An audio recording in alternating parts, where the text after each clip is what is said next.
There comes a moment in every believer's life when heaven feels closed. You pray, you plead, you wait, and the only response is silence. It's the kind of silence that unsettles your soul, that makes you question if you've been forgotten. You search for signs, for confirmation, for any trace of divine movement, but nothing changes. The doors stay shut, the answers don't come. And in that silence, doubt begins to whisper. But what if God's silence is not neglect, but precision? What if, in the stillness, He's working in ways that only silence can accomplish? You see, God doesn't always reveal Himself through sound, signs, or sudden breakthroughs. Sometimes He hides His hand to reveal His heart. His silence isn't the pause of indifference, it's the preparation of something sacred. When God is silent, He's not absent. He's measuring your faith, refining your motives, and aligning your life with something far greater than you can see. The silence is not punishment, it's process. And if you can learn to trust Him in the quiet, you'll discover that His silence speaks louder than words ever could. When God seems silent, it can shake even the strongest believer. You pray, you fast, you cry out, and all you hear is the echo of your own voice. It feels like the heavens have turned to brass, like your prayers rise no higher than the ceiling. But what if what feels like silence is actually strategy? What if the quietness of God is not the absence of His activity, but the evidence of it? Throughout Scripture, silence has never meant inaction. When God appears still, He is often working the most. His methods are deliberate. His pauses are intentional. He knows that growth doesn't happen in the noise of constant reassurance, but in the quiet of trust, being tested.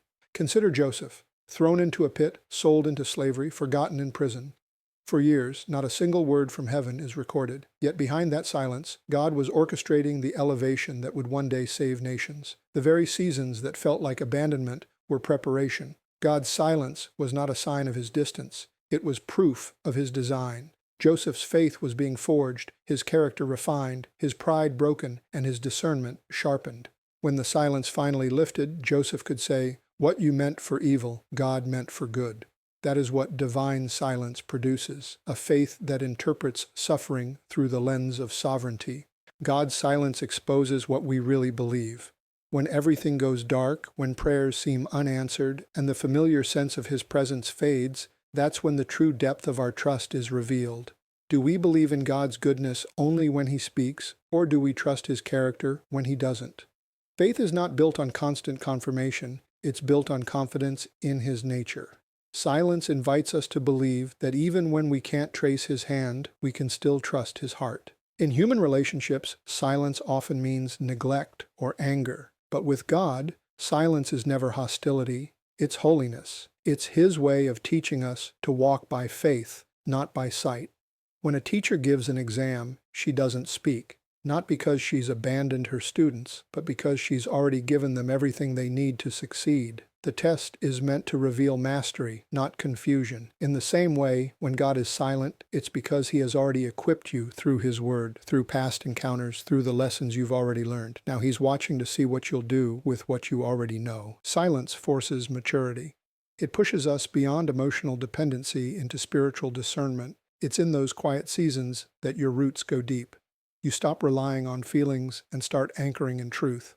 The noise of life fades, and you begin to distinguish between what is fleeting and what is eternal. The absence of divine speech sharpens your hearing. You start to recognize the whisper of God in the smallest moments, in a verse that stands out, in a door that closes, in a peace that doesn't make sense. The silence teaches you to listen differently. Sometimes God's silence is protection. He withholds answers not to punish, but to preserve. There are prayers we think we want answered immediately, but premature revelation can destroy unprepared hearts. If He told you everything too soon, you'd run ahead of His timing, mishandle His blessings, or misunderstand His plan. Silence becomes the shield that guards you from your own impatience. The very thing you interpret as delay is often divine mercy. If you look closely, even creation speaks of this pattern. Seeds grow in silence. The earth turns without sound. Stars burn quietly in the vastness of the night. The deepest work happens without noise. So it is with the soul. When God is silent, He's cultivating something beneath the surface. Faith that won't collapse under pressure, endurance that outlasts storms, and wisdom that can't be taught in comfort.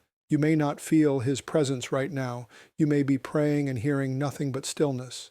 But remember this, silence doesn't mean separation. It means He's closer than you think. working in dimensions you can't yet perceive. The silence is his classroom, his refining fire, his proving ground. He's not ignoring you. He's inviting you deeper. And when the silence breaks, and it always does, you'll look back and realize that God never stopped speaking. His silence was a language all its own, a holy dialogue of trust and transformation.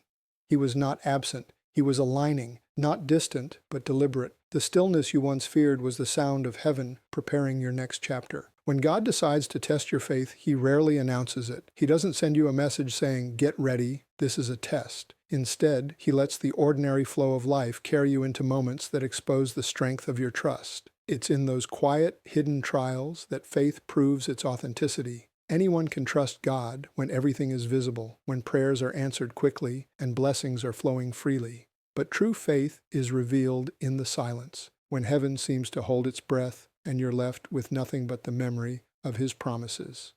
That's when the test begins, and it's never about information, it's about transformation. When God tested Abraham, He didn't explain His purpose in advance. He simply said, "Go." No map, no timeline, no visible assurance.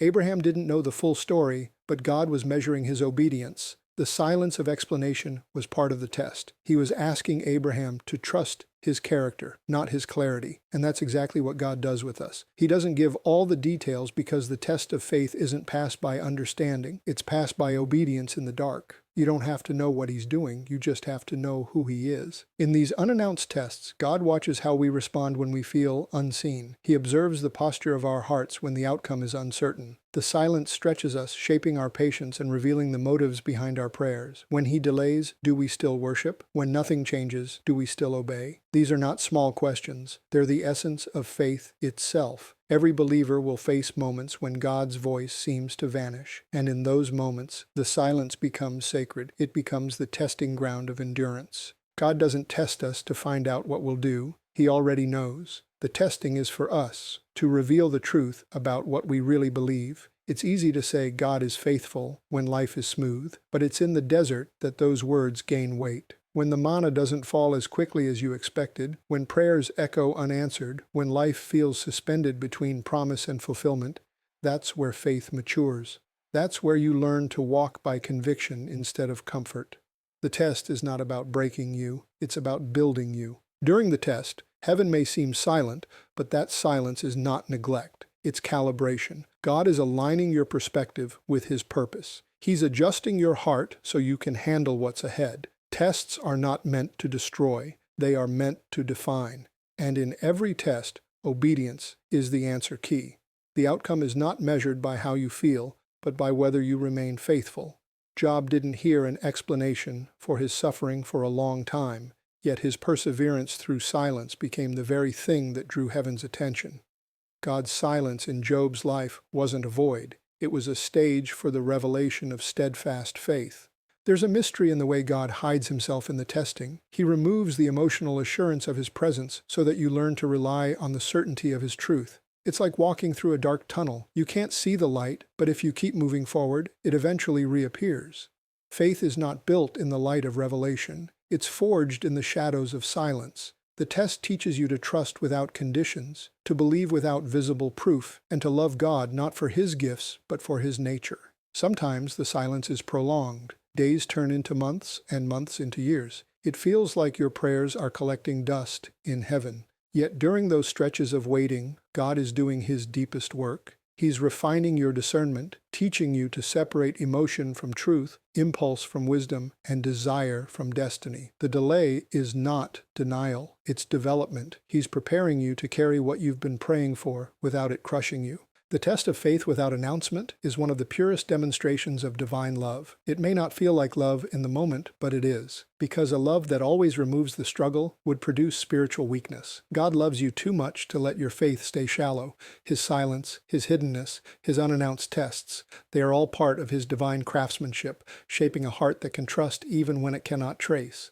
When the test finally ends and His voice breaks the silence, you will look back and realize the purpose behind it all. You'll see that the silence was not punishment but preparation. The test was not proof of abandonment but evidence of intimacy. He trusted you enough to test you. And the very silence that once felt unbearable will become the sound of your growth, the mark of a faith that was tested and found genuine. When God is silent, it often means He's working behind the curtain, arranging what you cannot see, aligning what you do not understand, and preparing what you are not yet ready to receive. The silence of God doesn't mean inactivity, it means divine coordination. It's the backstage movement of heaven where threads are being woven together into something far more intricate than your prayers could have imagined. We live on the surface of time, but God moves in the depths of eternity. While you're watching the clock, He's constructing the stage. While you're waiting for a door to open, He's building the hallway that leads to it. His preparation is rarely visible, but it is always purposeful.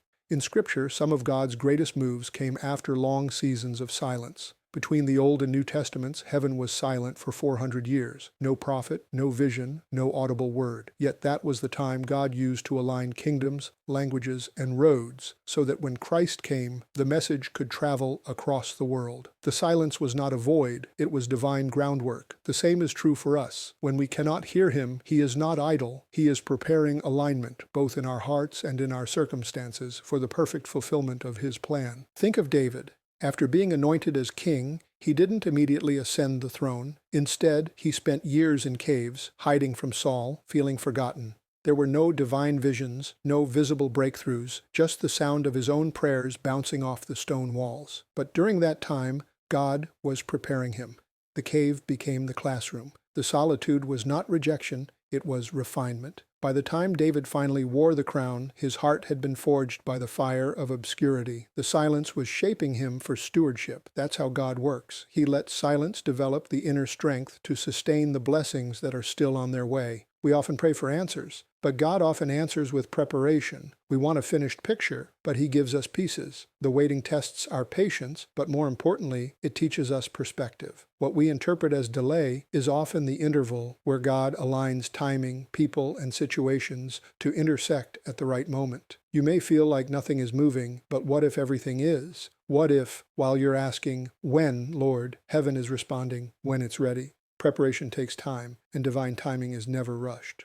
Behind the curtain, God is also preparing you. Sometimes His silence is about building capacity, stretching your spirit so you can carry what's coming. He strengthens your endurance, deepens your humility, and detoxifies your motives. If He gave you the answer too soon, you'd mishandle it. If He revealed His plan too early, pride or fear might corrupt it. His silence protects the integrity of your future. What looks like nothing happening is often the hidden process of everything necessary forming. Even in nature, God hides His preparation. The tree grows downward before it grows upward. The seed breaks in darkness before it sprouts in light. The silence between sowing and reaping is where transformation occurs. So too in your life, God buries you in seasons of stillness, not to punish, but to plant. You think you're forgotten, but He's cultivating roots. And when the appointed time comes, what He's been preparing will emerge suddenly, yet it will have been forming quietly for a long time. Sometimes God's preparation involves removing people, closing doors, or allowing delays that seem unfair. But if you could see what He sees, you'd thank Him for every disappointment. Every no is a setup for a better yes. Every pause is protecting you from a premature step. Every silence is a signal that heaven is busy behind the scenes. The Spirit of God does not waste silence. He uses it to weave together what your eyes cannot yet perceive. The hardest part is trusting what you cannot see. Faith must live in the tension between what is promised and what is visible. That's where trust becomes real, when you can't trace the pattern but still believe in the plan. The silence invites you to rest in the truth that God's unseen hand is never idle. He's preparing you for what you've been praying for, but He's also preparing what you've been praying for to receive you. And one day when the curtain finally lifts, you'll see that every quiet day, every unanswered prayer, every moment of waiting was part of a precise, divine choreography. You'll realize that God was never late. He was layering purpose beneath your pain, meaning behind your waiting, and beauty beneath the silence. You will see that the quiet seasons were never wasted. They were holy construction zones where heaven was building what your heart had only begun to imagine. Faith is never proven when life makes sense. It's not proven when you can trace every blessing, feel every promise, or understand every delay. True faith is revealed in the silence, when you can't hear God, can't see evidence, and yet still choose to obey. That's faith's final exam. It's not a test of comfort, it's a test of conviction. God allows these seasons not to see if you'll worship when it's easy, but to see if you'll still trust when everything in you wants to give up. Faith without testing is theory, but faith proven in silence becomes testimony. When God seems distant, He's giving you the chance to graduate from spiritual dependence to spiritual maturity. It's one thing to walk with Him when you can sense His nearness, but it's another to walk when His presence feels hidden. The silence strips away emotional assurance, leaving you with a simple question. Do you still believe? That question is where real faith begins. When your prayers seem unanswered and your path uncertain, obedience becomes your only sermon. Every act of trust in the dark is a declaration that you believe His word more than your worries, His promises more than your pain. Abraham faced this kind of test when God asked him to offer Isaac. The command made no sense. It seemed to contradict everything God had promised. Yet Abraham obeyed without argument, without delay. God didn't explain, He simply commanded. That silence was the test. Abraham's faith wasn't proven when he heard God's voice. It was proven when he didn't. His obedience in the silence revealed a trust deeper than logic. He believed that even if Isaac died, God could raise him again. That is the essence of mature faith, trusting God's character when His commands defy your understanding. In our modern lives, the test looks different but feels the same. You might not be called to a mountain with a knife in your hand, but you may be asked to surrender a dream, a relationship, or a plan you thought was certain. You may be walking through a season where God seems silent while everything familiar unravels. You pray, you seek, you wait, but heaven doesn't seem to answer. It's in those very moments that faith stands trial. The silence is not evidence of absence, it's the refining fire of trust. When faith is tested,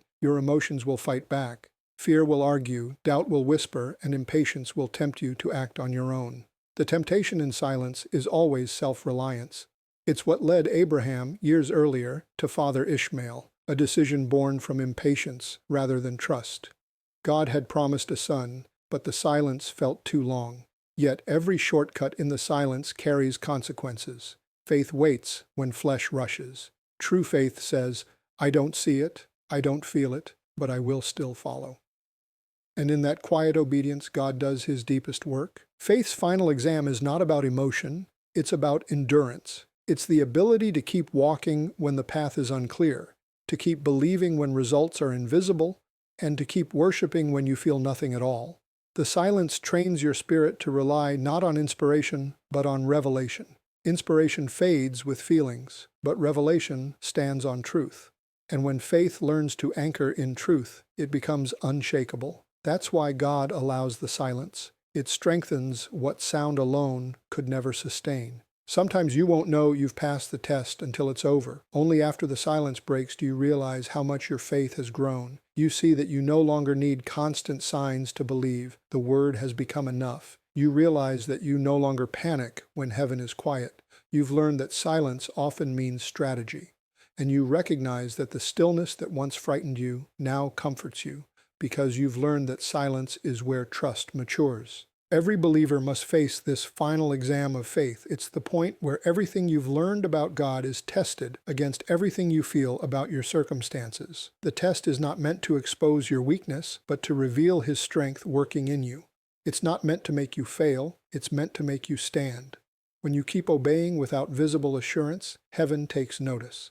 That is where crowns are forged, destinies are sealed, and intimacy with God deepens beyond words. So if you find yourself in that silent stretch where nothing makes sense, take heart.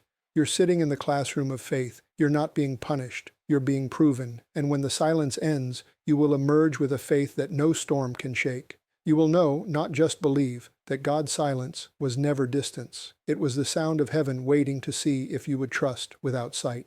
And in that trust, your faith passes its final and most sacred exam. There comes a moment in every believer's walk when the noise of life becomes too loud and God seems to draw you into silence. You keep waiting for His voice in thunder, in visions, in signs, but nothing comes. And yet, in that stillness, something shifts. You begin to realize that God has not stopped speaking. He's simply speaking differently. He's teaching you to understand a new language, the language of stillness. It's a language that doesn't depend on words, but on presence, not on volume, but on awareness.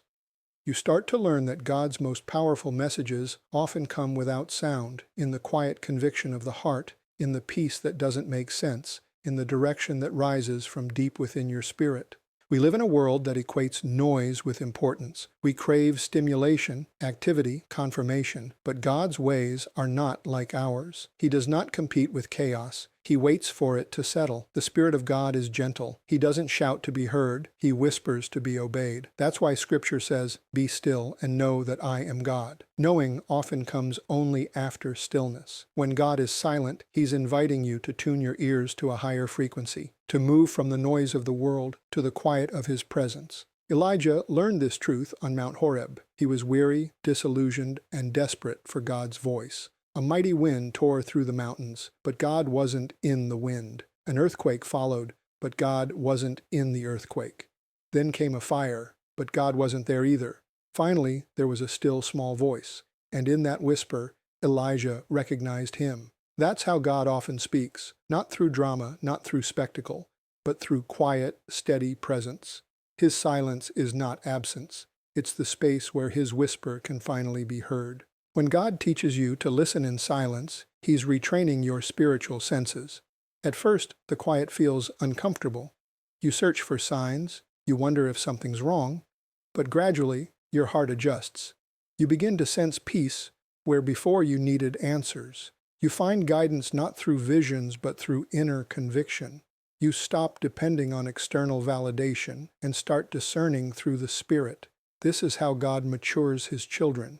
He weans us from the need for constant confirmation and draws us into communion through peace. Peace is one of the clearest languages of God. When you're walking in His will, there's an alignment, a rest that settles deep within your spirit even when circumstances are uncertain. When you're out of alignment, that peace disappears. God uses that internal compass to guide His people far more often than audible words. The mature believer learns to follow peace as direction, to interpret silence as instruction, and to recognize that no answer is sometimes the clearest answer of all. The language of stillness also refines our sensitivity. When we quiet our hearts before God, distractions lose power. Fear begins to fade, our priorities shift. The Spirit reveals what truly matters. In the silence, He exposes motives, corrects attitudes, and restores perspective. The Word of God comes alive in new ways, not because He's speaking more, but because we're finally listening differently. His silence teaches us that revelation doesn't always need new information. It needs new attention.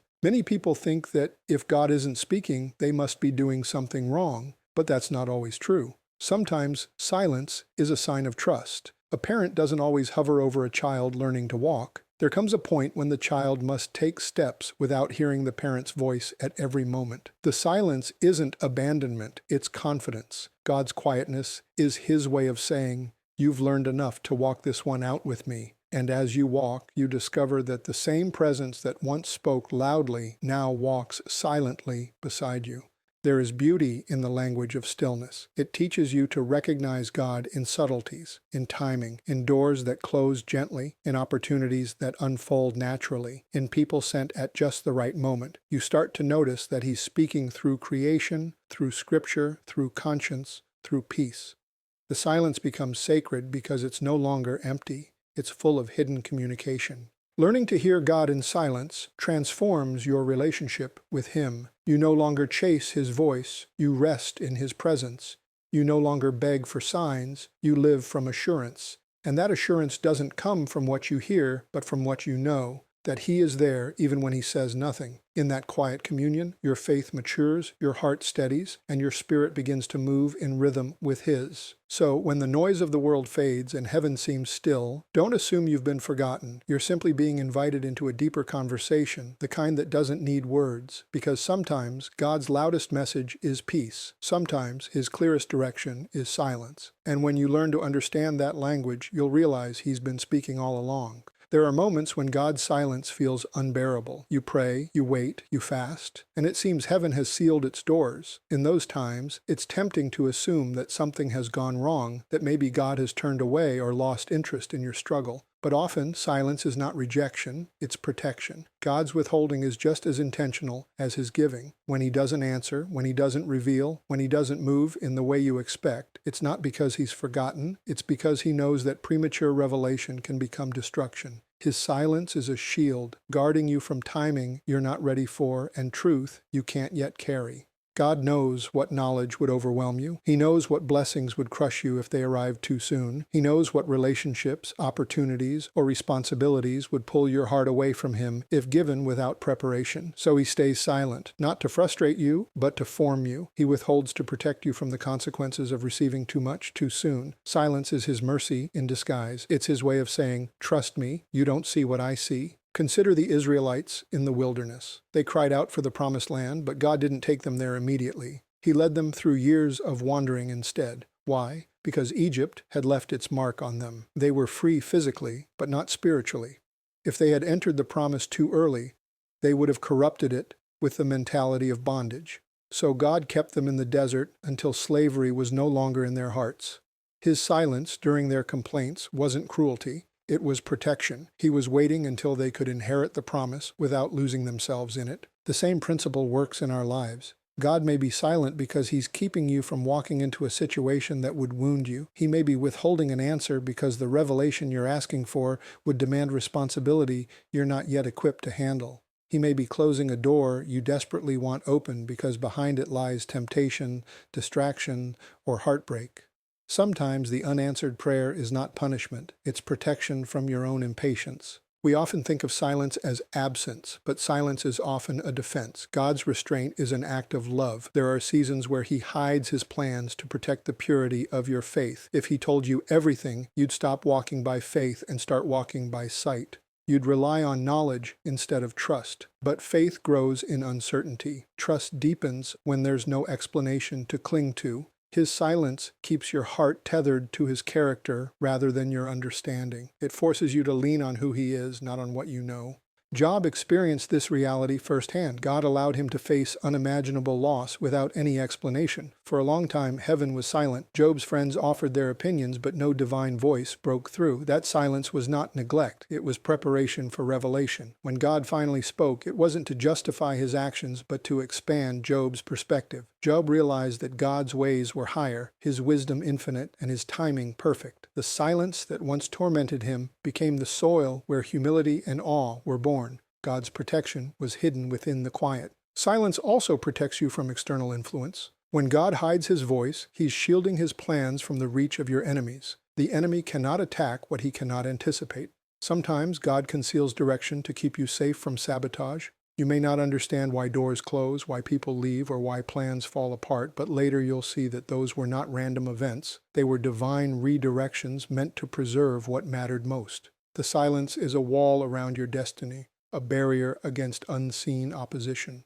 There's another kind of protection hidden in silence, the protection of peace. When God doesn't respond to every question, it's because He's teaching you to rest in His sovereignty. Constant revelation can overwhelm the soul. If God explained every detail, you'd never learn to be still. Silence keeps you dependent, humble, and sensitive. It makes you aware that He is God and you are not. In that restraint lies safety. So when you find yourself waiting, hearing nothing, seeing nothing, and wondering why, remember, His silence is not a void, it's a veil. Behind it, His hand is at work, building what you can't yet carry, shaping what you can't yet see, and protecting you from what you can't yet comprehend. Every unspoken word is a layer of mercy. Every unanswered prayer is a barrier between you and unnecessary pain. His silence is not His absence. It's His defense of your destiny. And one day, when the silence lifts and the plan unfolds, you'll thank Him not only for what He said, but for what He wisely chose not to say. When the silence finally breaks, you realize that God was never still. He was always speaking, just not in the way you expected. You look back over the season of unanswered prayers, the sleepless nights, the confusion, and you begin to see the fingerprints of God in places you once thought were empty. Every delay had purpose. Every unanswered prayer carried wisdom. Every moment of quiet was shaping you into someone who could handle what was coming. God's revelation after silence is rarely loud, but it is always clear. It comes not just through words, but through understanding. Suddenly, you see that the silence itself was part of His communication. The revelation after silence is one of recognition. You recognize that God had been guiding you through closed doors, through restlessness, through the deep inner pull to wait. The very moments you called absence were actually direction. He was leading you, not by signs in the sky, but by peace in your heart and the timing of His hand. What once felt like abandonment now looks like orchestration. The silence becomes sacred because you see that it wasn't a gap in communication, it was a continuation of his teaching. In those silent seasons, God teaches us to see differently. He trains our hearts to discern his movements beyond emotion or circumstance. And when revelation comes, it opens your eyes to the beauty of his precision. You see how every disappointment was divine alignment, how every loss was making room for something greater, how every unanswered question was protecting your future. His silence was never wasted. It was wisdom withheld until your heart was ready to understand it. When God finally speaks, his words carry the weight of everything he's been preparing. They don't just inform you, they transform you. Consider Mary and Martha waiting for Jesus to come when Lazarus was dying. They sent word, expecting him to arrive immediately, but he stayed away for 4 days. Silence. No message, no explanation, no comfort. Yet when he finally came, his words changed everything. I am the resurrection and the life. The silence wasn't neglect, it was set up. If he had come earlier, they would have seen a healing, but because he waited, they witnessed a resurrection. The revelation after silence always exceeds the expectation before it. God's delay doesn't diminish his power, it amplifies it. When God breaks his silence, he doesn't just answer your prayers, he redefines your understanding. You begin to see that his timing was not off, it was exact. You realize that his no was not rejection, but redirection. You discover that his stillness was not absence, but intimacy. The silence was a hidden conversation between your soul and his spirit. And now, with hindsight, you can see that he was guiding you every step of the way. Every prayer you thought went unheard was a seed planted in his timing. Every tear was watering faith. Every moment of waiting was the crafting of endurance. Sometimes the revelation doesn't come through words at all. It comes through peace. A quiet knowing that settles deep in your soul. You stop questioning, not because you have all the answers, but because you finally trust the one who does. That's the power of divine silence. It doesn't just lead to understanding, it leads to surrender. You stop striving for explanations and start resting in relationship. The silence has done its work. It has made you still enough to hear, humble enough to listen, and strong enough to believe without seeing. The revelation after silence also brings clarity about yourself. You realize how much you've grown, how your patience has deepened, how your priorities have changed. The silence stripped you of illusions and forced you to rely on faith, not feelings. It taught you to pray differently, to seek his will, not just his words. You start to see that God wasn't just changing your situation, he was changing you. The silence was the soil where endurance, wisdom, and intimacy with him took root. When the silence finally lifts, it's not just about what you hear, it's about what you've become. You no longer chase signs, because now you carry discernment. You no longer panic in quiet seasons, because you've learned that silence is not the end. It's a stage in the process. You walk differently, pray differently, believe differently, because you've learned that even in silence, God is active, attentive, and unfailingly faithful. And one day when you stand on the other side of your waiting, you'll look back and realize that God never stopped speaking. His voice was in the delay, in the protection, in the process, and finally, in the revelation. The silence was not a pause in his plan. It was part of his plan. It was the sound of heaven preparing your answer. The silence was his strategy, and the revelation is his proof that he was with you all along.